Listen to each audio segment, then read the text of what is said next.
In the gilded and industrialized version of the Pinocchio myth that Lies of P presents, this submarine takes the place of the whale.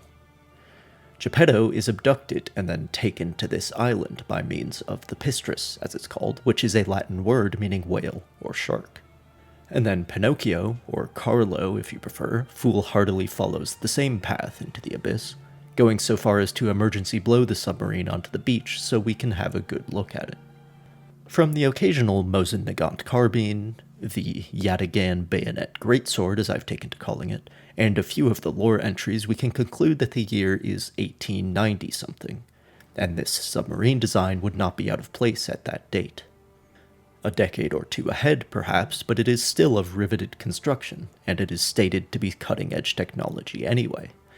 It is a one-off prototype, a proof of concept, and an exhibition showpiece. It is not at all a military craft, but the specifications provided in this lore entry are all but begging me to compare the Pistris to our own submarines of war. Length 42.2 meters, beam 3.8 meters, displacement 322 tons, surface speed 12 knots, submerged speed 7 knots. It compares well to the German submarine U-1 launched in 1906, or to the Type 2B submarines of the 1930s.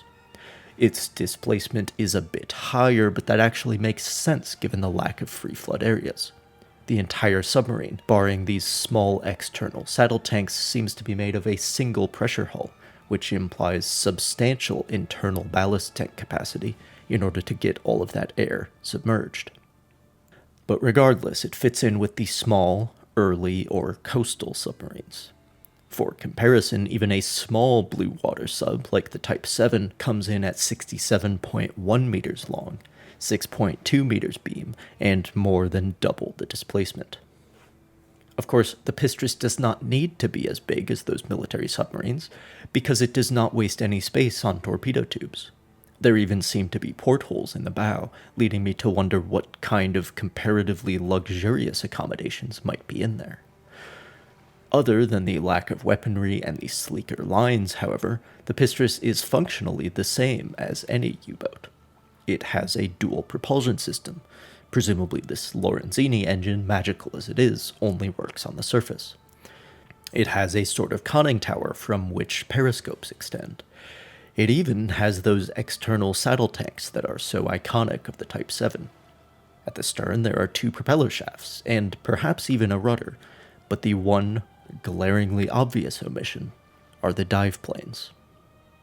Vanini has designed a very sleek, good-looking submarine, but I'm not sure how he intends for it to control its depth. Obviously, there are ballast tanks, but depth keeping with only the trim tanks is like trying to control a puppet without strings. Of course, it is entirely possible that Vanini has devised some other depth-keeping mechanism. The hull of the Pistris is full of weird vents and science fiction-looking stuff that makes one wonder just exactly how the thing works.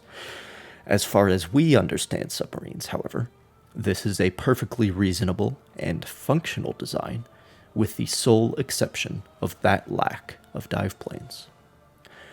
And with that one exception, I wholeheartedly endorse the Pistris as the stand-in for the whale.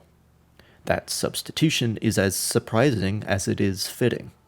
This submarine is, moreover, an excellent representative of the beautiful artistry that permeates the environments, enemies, and weapons of Lies of P. The combat and other game systems may have been left in the oven too long, but there is nothing to criticize when it comes to aesthetic identity and visual presentation. This world has been crafted with care to look interesting, but yet consistent.